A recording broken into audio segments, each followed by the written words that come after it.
Hello students, हमारे ठोस अवस्था वाले चैप्टर में मैं आप लोगों को त्रिविमीय निबिड़ संकुलन बता रहा था। द्विविमीय वर्ग निबिड़ संकुलन से त्रिविमीय संरचना का अपन अध्ययन कर चुके हैं पिछले वीडियो में, और उसके बाद अपन जो है द्विविमीय षटकोणीय निबिड़ संकुलन से त्रिविमीय संरचनाओं का अध्ययन करने जा रहे हैं। थोड़ी सी बातें मैंने आपको बताई थी, उसमें चतुष्फलकी छिद्र बताया था, अष्टफलकी छिद्र बताया था।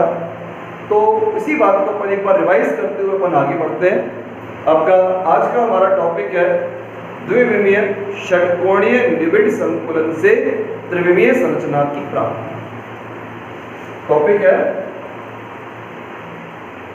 द्विविमीय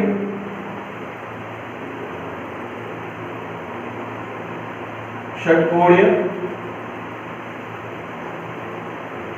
निबिड़ संकुलन से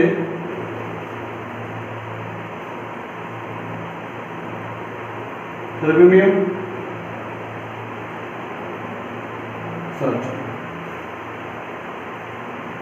देखिए, हमने जो द्विविमीय संरचना पढ़ी थी, अपन ने इस प्रकार बताया था,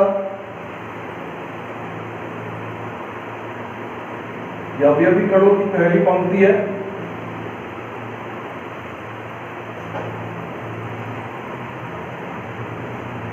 इसमें अगली पंक्ति का गोला पहली पंक्ति के गोलों के मध्य के स्थान में,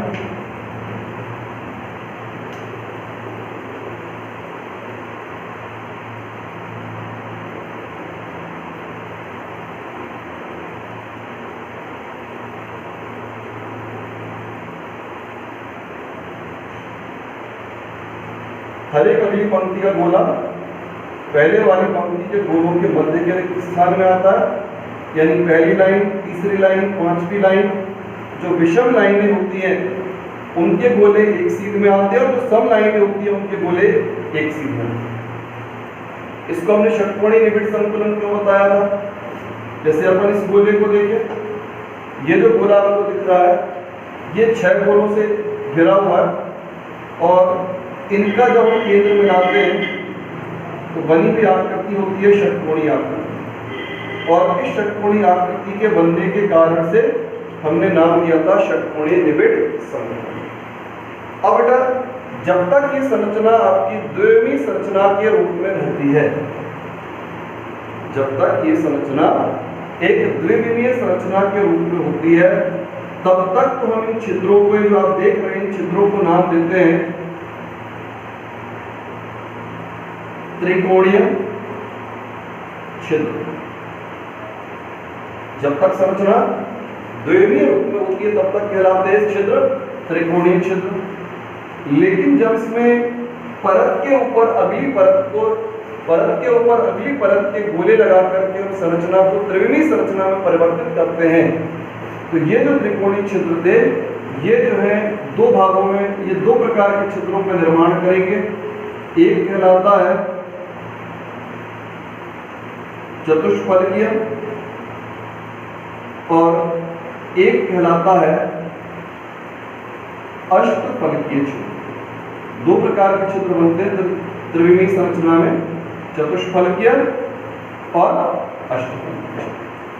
जब तक द्विविमीय रूप रहता है तब तक तो हमने छिद्रों को नाम दिया त्रिकोणीय छिद्र, लेकिन जैसे गोले में गोले आएंगे तो उसके बाद ये जो त्रिकोणीय छिद्र थे वो दो प्रकार के छिद्रों में चेंज होते हैं, चतुष्फलकीय और अष्टफलकीय। अब देखिए जरा कैसे चतुष्फलकीय और अष्टफलकीय बनते हैं। अब देखिए, इस परत के गोले के ऊपर अगली परत का गोला आया, ये गोला आया, तो ये जो आप स्थान देख रहे हो, ये वाला स्थान, 3 काले गोले और एक लाल गोला, इनके मध्य में जो हमें स्थान दिख रहा है, इस स्थान को नाम देंगे चतुष्फलकीय छिद्र। देखिए, इसको अलग से अपन देखते हैं। 3 गोले हो गए नीचे की परत के, एक गोला हो गया आपका ऊपर की परत का,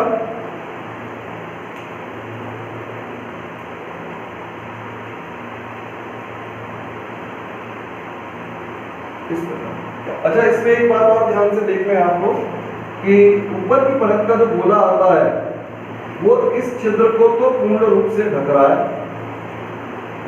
इस छिद्र को पूर्ण रूप से ढक रहा है, लेकिन अपने पड़ोस वाले छिद्र का भी थोड़ा थोड़ा सा भाग को हमेशा ढकता है। यानी अगर गोला इस छिद्र में गिरा है तो इसके पड़ोसी छिद्र में गोला नहीं गिरेगा, बगल वाला छिद्र क्या रहेगा, खाली रहेगा। कारण क्योंकि यहाँ गिरने वाला गोला उसकी परिधि का कुछ भाग अगले वाले छिद्र को ढक देता है, पूरा तो नहीं ढकेगा लेकिन कुछ भाग उसका ढकेगा। हमने इसको चतुष्फलकी क्यों कहा? छिद्र की आकृति ना चतुष्फलकी बनेगी ना अष्टफलकी बनेगी। छिद्र की आकृति चतुष्फलकी अष्टफलकी नहीं होती, बल्कि कणों की व्यवस्था जो होती है उसको नाम के आधार पर हमने इसको चतुष्फलकी अष्टफलकी नामकरण किया होगा। नीचे वाले तीन गोले, नीचे वाले तीन गोलों का केंद्र मिलाया त्रिभुज बना। इसके बाद ऊपर वाले गोले का केंद्र यहाँ हो। अब आप मिलाइए चारों केंद्रों को, ये टोटल 4 त्रिभुज है। 4 कैसे है? 3 ऊपर से दिख रहे हैं आपको, एक इन तीनों के नीचे, तो आकृति चतुष्फलकीय है। और इस तरह से जो छिद्र बनेगा उसको हम कहते हैं चतुष्फलकीय छिद्र। छिद्र जो है इसे कहा जाएगा चतुष्फलकीय छिद्र। अब बेटा इसके बाद जरा अपन देखें आगे गोले कैसे आ रहे हैं। इस प्रकार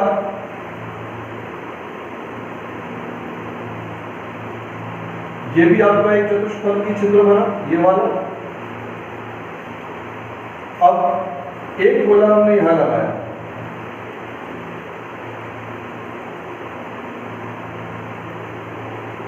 अब आप यहां पर देखिए जो ये बीचों बीच जो स्टार जैसी आकृति आपको दिख रही है, ये जो स्टार शेप आपको दिखाई दे रहा है, ये स्टार जैसी आकृति यहां पर कहलाती है अष्टफलकीय छिद्र। इसमें इस छिद्र के निर्माण में 6 गोलों का योगदान दिख रहा है।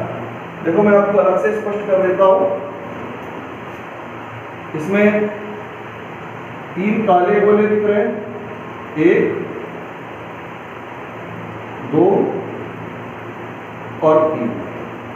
ये 3 काले गोले एक परत के और 3 लाल गोले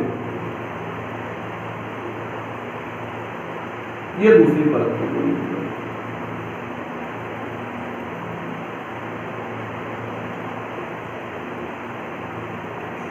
तो बेटा ये जो बीचों बीच जो स्टार जैसी आकृति आपको दिखाई दे रही है यहाँ पर, ये स्टार जैसी आकृति यहाँ कहलाती है अष्टफलकीय छिद्र। अब हम इसको अष्टफलकीय क्यों कहते हैं जरा एक बार देखें। देखो अगर हम 3 लाल वाले गोलों का केंद्र मिलाएं तो लाल गोलों का केंद्र मिलाने पर एक त्रिभुज ये बने, और 3 काले वाले गोलों का केंद्र मिलाएं, काले गोलों का केंद्र मिलाओगे एक त्रिभुज ये बनेगा। अब इसके बाद अगर हम सभी केंद्रों को एक दूसरे से मिला दें, देखो इस समय आपको 2 त्रिभुजाकार फलकें दिख रही हैं, 2 त्रिभुजाकार फलक दिख रही है। अब देखो त्रिभुज की संख्या हो गई 3, 1 2 3। इसके बाद अब त्रिभुज हो गए 5, 1 2 3 4 और ये 5। फिर इसके बाद देखिए ये 6वां त्रिभुज हो गया, रेड पेन से अपन ने शो किया, और ये 7वां त्रिभुज हो गया रेड पेन से, और ये उल्टा त्रिभुज जो बड़ा सा त्रिभुज दिख रहा है ये 8वां त्रिभुज। तो 8 त्रिभुजाकार फलकें बन जाती हैं, और इन 8 त्रिभुजाकार फलकों से घिरी हुई आकृति को हम नाम देते हैं अष्टफल। अष्टफल की आकृति का मतलब फलकों की संख्या होगी 8, लेकिन गोलों की संख्या होगी 6। ये आकृति आपकी अष्टफल की आकृति कहलाती है। इसे एक और भी तरीके से बनाया जा सकता है। इसमें एक बात हमेशा याद रखिए, जब भी अष्टफल की छिद्र बनेगा त्रिभुजों के शीर्ष हमेशा एक दूसरे के विपरीत होते हैं। जब भी अष्टफल की छिद्र बनता है त्रिभुजों के शीर्ष जो होते हैं वो हमेशा ही एक दूसरे के विपरीत दिशा में होते हैं। एक त्रिभुज का शीर्ष ये हो गया, दूसरे का शीर्ष ये हो गया। अब मिलाएं अपन जरा इनको केंद्रों को।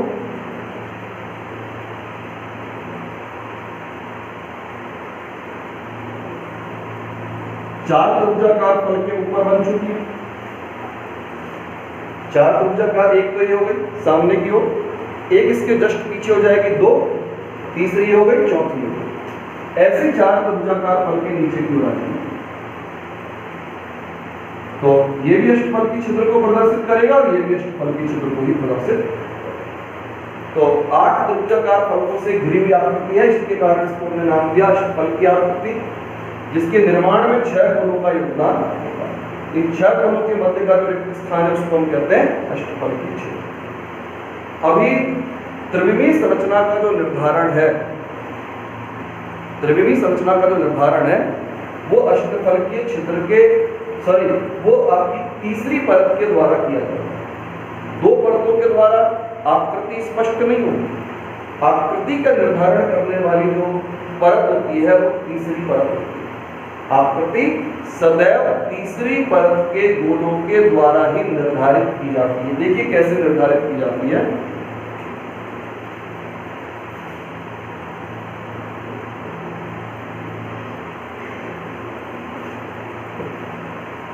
इसमें एक गोला चारों ओर से 6 गोलों से घिरा है।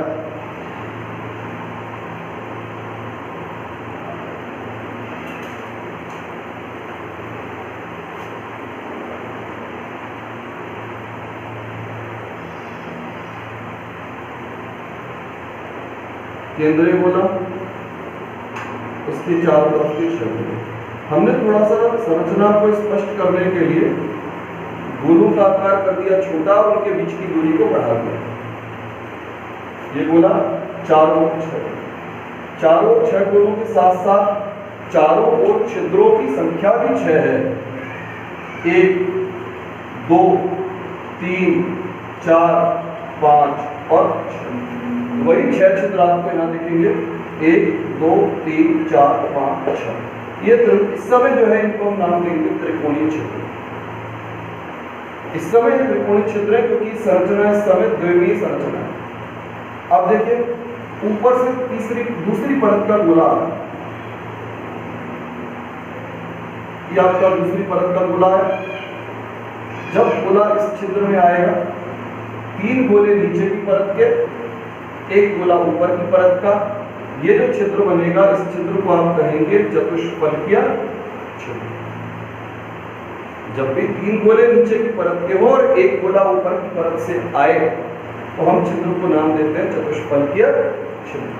और ये जो गोला आएगा, ये गोला इसको तो पूरा ढकेगा और पड़ोस वाले को थोड़ा थोड़ा ढकता है। इसको हमने यहाँ पर लाइन खींच करके व्यक्त किया। ये गोला इसे पूरा ढक लेगा, लेकिन बगल वाले का थोड़ा भाग ही ढकता है। और ये जो बगल वाला छिद्र होता है ये आपका अष्टफलकीय छिद्र के रूप में जानते हैं। एक गोले के चारों ओर 6 छिद्र होते और इन 6 छिद्रों में चतुष्फलकीय और अष्टफलकीय छिद्र एकांतर क्रम में पाए जाते हैं। यानी अगर एक चतुष्फलकीय है तो अगला अष्टफलकीय, फिर चतुष्फलकीय होगा, फिर अष्टफलकीय होगा, फिर चतुष्फलकीय होगा, फिर अष्टफलकीय होगा। इस प्रकार की व्यवस्था इनमें होती है। अब देखिए चतुष्फलकीय के बाद अष्टफलकीय, फिर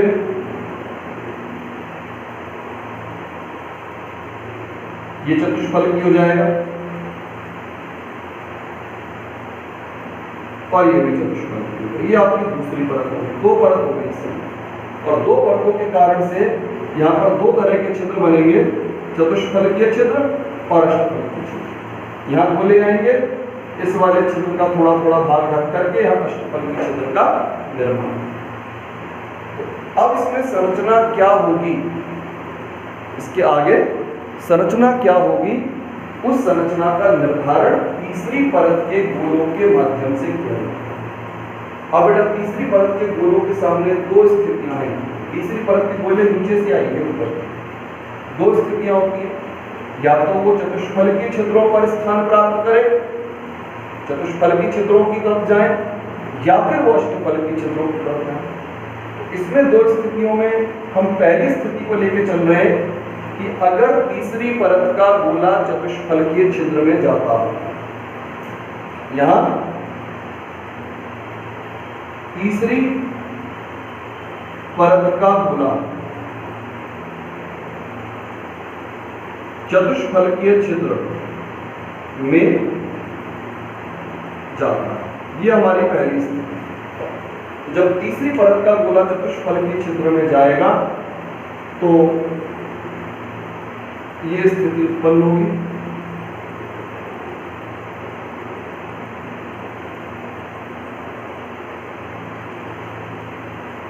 यानी पहली परत और तीसरी परत के गोले एक दूसरे के ठीक ऊपर नीचे आए। पहली परत का गोला और तीसरी परत का गोला एक दूसरे के ठीक ऊपर नीचे आते हैं और ये जो अवस्था होती है, इस अवस्था को नाम देते हैं षटकोणीय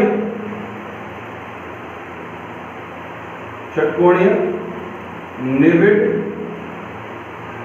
संकुलित संरचना, और इसको शॉर्ट में लिखा जाता है HCP, हेक्सागोनल क्लोज पैकिंग। अगर पहली और तीसरी परत के गोले एक सीध में हैं तो ये अवस्था कहलाती है षटकोणीय निविड़ संकुलित संरचना, और इसे हम नाम देते हैं हेक्सागोनल क्लोज पैकिंग। अब अगर हमने इस परत को नाम दिया है, पहली परत को अगर हम नाम दें A,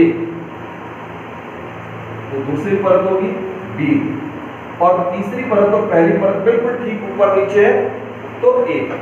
यानी इस संरचना को हम एक नाम और भी दे सकते हैं AB डॉट डॉट। इसमें समन्वय संख्या होती है, समन्वय संख्या होगी 12। देखिए 12 कैसे, ये केंद्रीय गोला 6 तो सब 6 उसी परत के गोले हो गए, 3 गोले ऊपर की परत के 9 और 3 गोले नीचे की परत। ये केंद्रीय गोला अपनी परत में 6 गोलों से, 3 ऊपर की परत से और 3 नीचे की परत से, टोटल 12 गोलों से घिरा हुआ है। समन्वय संख्या का मान 12 होता है और इसकी संकुलन क्षमता होती है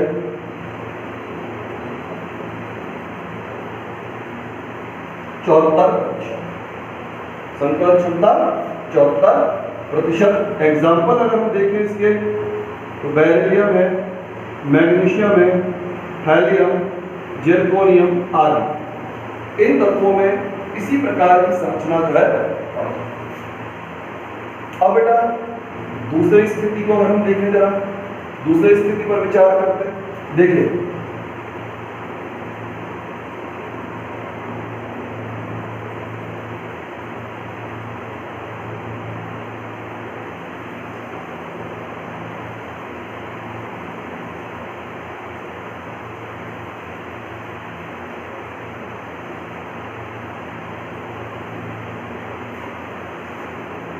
एक परत के 6 गोले, फिर ऊपर की परत से गोला आएगा, यहाँ पर ऊपर की परत से आने वाला गोला बनाएगा चतुष्फलकीय छिद्र पहले के समान। बगल वाले का थोड़ा भाग ढकेगा, यहाँ अष्टफलकीय आएगा, इधर का भी थोड़ा भाग ढकेगा, यहाँ भी अष्टफलकीय आएगा। अब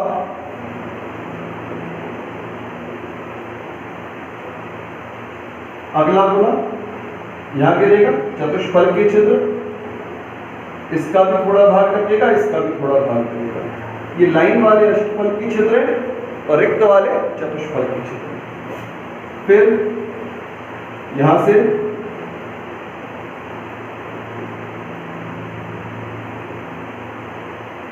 ये बेटा इसकी 2 परत होगा। अच्छा, अगर हम इन दोनों की तुलना करें, इसकी और इसकी तुलना करें, तो 2 परतों तक 100% समान होते, कोई डिफरेंस नहीं होता, बिल्कुल समान होंगे। यहाँ जो संरचना को निर्धारित करती है वो तीसरी परत करती है। यहाँ हमने क्या माना कि तीसरी परत का गोला चतुष्फलकीय छिद्र में जाता है। अब हम यहाँ पर लेने जा रहे हैं कि तीसरी परत का गोला अष्टफलकीय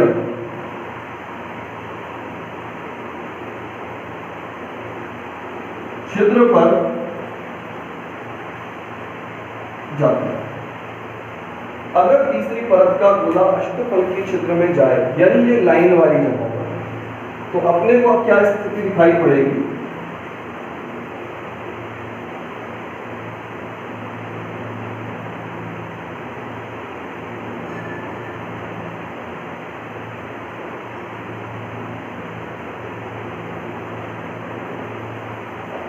देखिए स्थिति एकदम स्पष्ट है। यहां मैंने बताया था कि पहली परत और तीसरी परत के गोले ठीक ऊपर नीचे, लेकिन क्या हुआ यहां पर? जब छिद्र चेंज हो गया,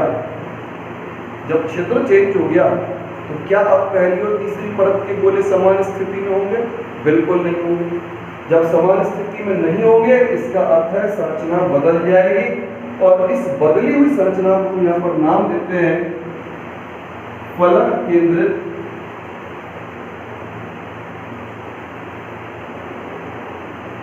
घन संरचना, FCC, या घनीय निबिड़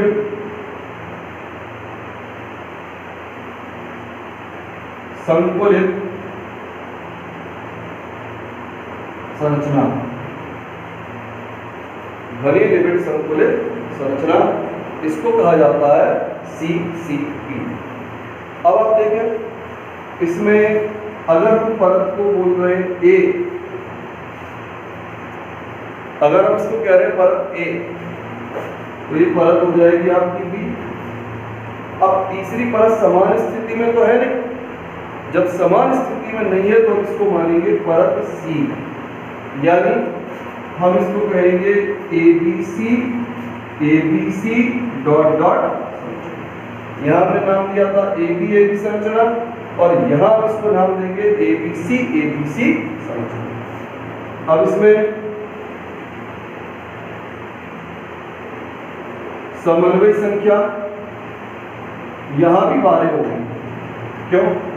ये केंद्रीय गोला, 6 गोले तो समान परत के, 3 ऊपर से 3 नीचे से, टोटल 12, और समन्वय संख्या 12 है, तो संकुलन क्षमता ये भी आपकी 74% आएगी। दोनों में समानता यही होती है, दोनों की समन्वय संख्या, दोनों की संकुलन क्षमता, दोनों के मान एकदम समान होते हैं। और उदाहरण में iron, cobalt, nickel, silver, gold, etcetera, ये बेटा इसके उदाहरण। तो इस तरह से तीसरी परत का गोला इस बात का निर्धारण करता है कि बनने वाली संरचना क्या होगी। अगर तीसरी परत का गोला चतुष्फलकीय छिद्र पर जाता है, अगर तीसरी परत का गोला चतुष्फलकीय छिद्र पर जाता है, तो उस अवस्था में बनने वाली संरचना षटकोणीय निबिड़ संकुलित संरचना है। और अगर तीसरी परत का गोला अष्टफलकीय छिद्र पर जाता है, तो उस अवस्था में बनने वाली जो संरचना होगी उसको हमने नाम दिया है फलक केंद्रित घन संरचना या घनीय निबिड़ संकुलित संरचना। अच्छा, आपसे जो एग्जाम में जो पूछा जाता है ना, ये संरचनाओं का कोई आपसे वर्णन नहीं करवाया जाता, आपसे केवल इसमें कुछ खास चीजें पूछी जाती, जैसे एक तो आपसे पूछेंगे कि समन्वय संख्या, HCP की समन्वय संख्या और संकुलन क्षमता का मान क्या है, ऐसे पूछ सकते हैं। या FCC यानी फलक केंद्रित संरचना की समन्वय और संकुलन क्षमता के मान क्या है, एक तो ये प्रश्न बनता है।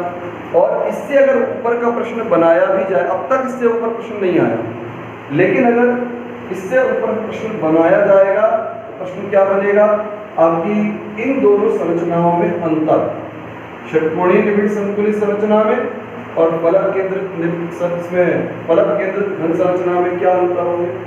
आप देखिए, पहला अंतर आपके तीसरी परत का गोला चतुष्फलकीय छिद्र पर स्थान प्राप्त करता है, और यहां तीसरी परत का गोला अष्टफलकीय छिद्र पर स्थान प्राप्त करता है, एक अंतर।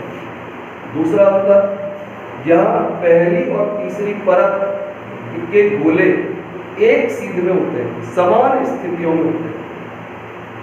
पहली परत और तीसरी परत के गोले बिल्कुल समान स्थिति में होंगे, इसी वजह से हमने इसको नाम दिया ABAB संरचना। लेकिन यहाँ पहली और तीसरी परत के गोले समान स्थिति में नहीं होंगे, पहली और चौथी परत के गोले जो है वो समान स्थिति में पाए जाते हैं।